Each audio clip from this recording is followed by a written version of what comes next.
What do you see? Power is always dangerous. I'm Sadie Guinness, and I'm gonna tell you what the f just happened in the Vikings season finale. And after you watch this, watch more of our what the f videos. Please, I'm begging you. This episode saw Bjorn, Fitzurk, Harald, and King Olaf team up to take back Kattegat from Ivar. And you're completely sure? But Ivar had fortified the place so strongly and came up with all of these crazy strategies that made it really hard for Bjorn and all of the non-psychopaths in the battle. I grew up with many of you!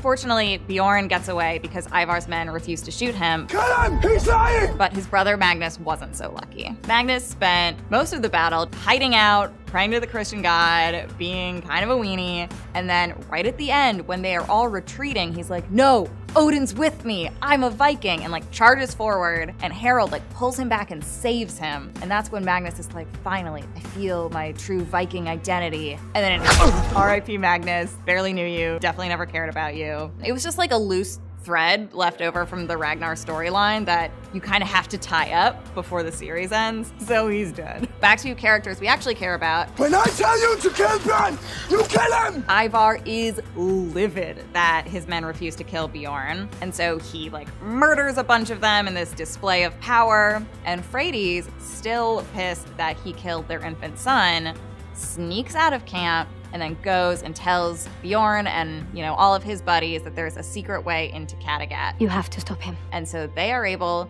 to sneak in and like totally dominate the battle. Enough! Enough! But Ivar is hurt, betrayed, sad, a psychopathic murderer, and figures out Freydis was the one who let them in. Are you going to deny it? No. And just strangles her. Bjorn and Fitzurk are able to make it into Ivar's chamber. At that point, he's like already dipped. He's on the run, wearing a big hat, incognito, and they weren't able to kill Ivar. The future foretold. The episode did a really great job of making it clear that this was not the end of things and there was still a lot more of up darkness to come. Ahead of the battle, King Olaf shared some very chilling words about Ragnarok, which just so happens to be the title of the finale. So what is Ragnarok? It is when Chris Hemsworth stops Cate Blanchett from destroying the world. Enough! In this case, it's referring to a series of events in Norse mythology that's basically a great big battle that results in the end of the world and the deaths of tons of gods like Loki, Odin, Thor. It is a massacre. And the whole world is basically destroyed. So while this clearly was not like literally Ragnarok, knowing what Ragnarok is and sort of deciphering King Olaf's messages, I think will hint not only at what's to come, but also how to interpret what we just saw. It took me so long to research Ragnarok. During Olaf's speech, he refers to Midgard, which is Earth, and he says it's gonna be wrenched by wars for 3 winters. He also says fathers are gonna slaughter sons, brothers are gonna slaughter brothers, and like mothers are gonna like seduce sons, which is one of the most troubling prophecies, because like we definitely did not see that in season 5. That was just what Olaf said. It's like that I could not find anywhere on the internet. It seems so specific that I have to think that there's gonna be incest next season. If Lagertha has sex with any of Ragnar's sons, I will just quit watching. According to the mythology, there is also a version of Ragnarok in which the world resurfaces anew and a surviving man and woman repopulate the planet, and there's like this little possibility of hope. When I spoke to creator Michael Hurst, he did say this is something we're gonna see a bit of in season 6. There's gonna be this little tease of hope, but it's gonna be very tenuous and frail. The final scene really gets deeper into this struggle between destruction and this tiny chance of lightness shining through. After the battle, Lagertha arrives. Hail King Bjorn. But when he holds up the sword, he's like transported into this vision, and all of a sudden like the sword is covered in blood and everyone around him is just bloody corpses at his feet. And then jump to another vision and wrapped up in this cozy, what is that called? You know, a cloak? A fur cloak? I don't know, I want it. He's on this mountainside and we hear Ragnar's voice. It's a conversation he and Bjorn had in season 3 right after Ragnar was crowned king of Denmark, in which Bjorn said he wanted the power of a king.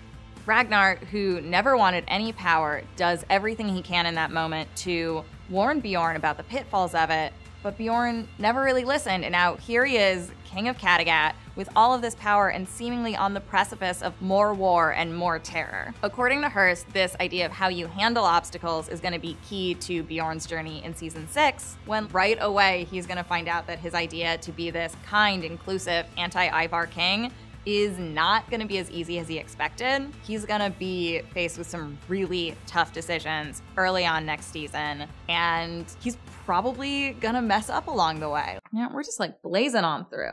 This is the guy that you thought was Ragnar, Floki.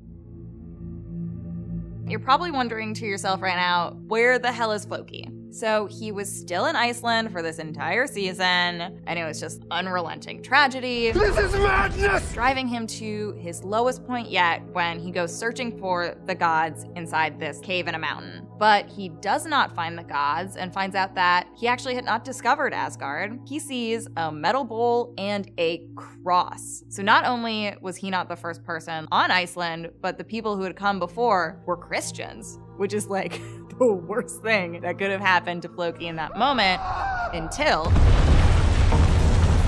So we have no idea whether or not Floki is alive or dead at the moment. Until I see a body, I'm gonna maintain a hope that he's alive because Floki deserves way more respect than a death like that. The only thing I was able to learn about literally anything Floki adjacent is that whatever does happen to Floki has a personal effect on Ube.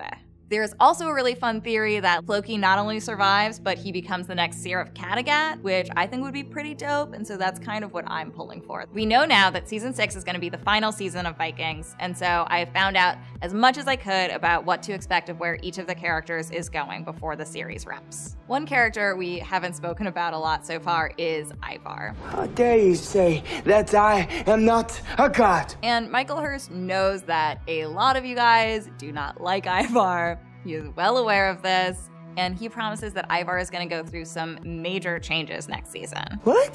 One of the reasons for this is that Ivar is going to go to Rus. It's a Christian country ruled by a prince who is even more ruthless than Ivar, if you can imagine that. And so this is going to put Ivar in this really interesting situation that, per Hearst, is going to show a more vulnerable side of him. Wouldn't you rather be loved? The most interesting thing about this whole upcoming storyline, though, is there's actually a photo of the actors who play Ivar and Fitzurk on set, seemingly together in Rus based on their costumes. And seeing as Fitzurk thinks his fate is to kill Ivar, maybe he tracks him down there, maybe they make up. It'll be really interesting to see where that brother dynamic goes after that major betrayal at the end of this season. Speaking of blah, blah, blah, blah.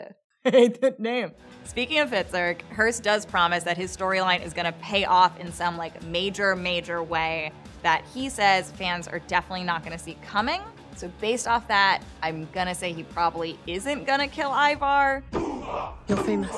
As for Ube, now that he's achieved Ragnar's dream of settling Vikings in East Anglia, he's gonna set off on his own journey after learning about this fabled land that he's determined to do anything, even die, to find on his own. Apparently, this land is west of Iceland. Maybe if Floki is alive, Ube will somehow pick him up along the way and we can get Floki back together with the rest of the cast. Also, there is a photo on the internet featuring the actor who plays Ube with a bald eagle, so I am betting he makes it to North America, which would be completely in line with how Michael Hurst said he always envisioned Vikings ending. After having such an incredibly rough season, Lagertha is actually gonna try and retire and be a farmer again. This is our dream. That can't be how Lagertha's story ends. She can't just go be a farmer for 20 episodes.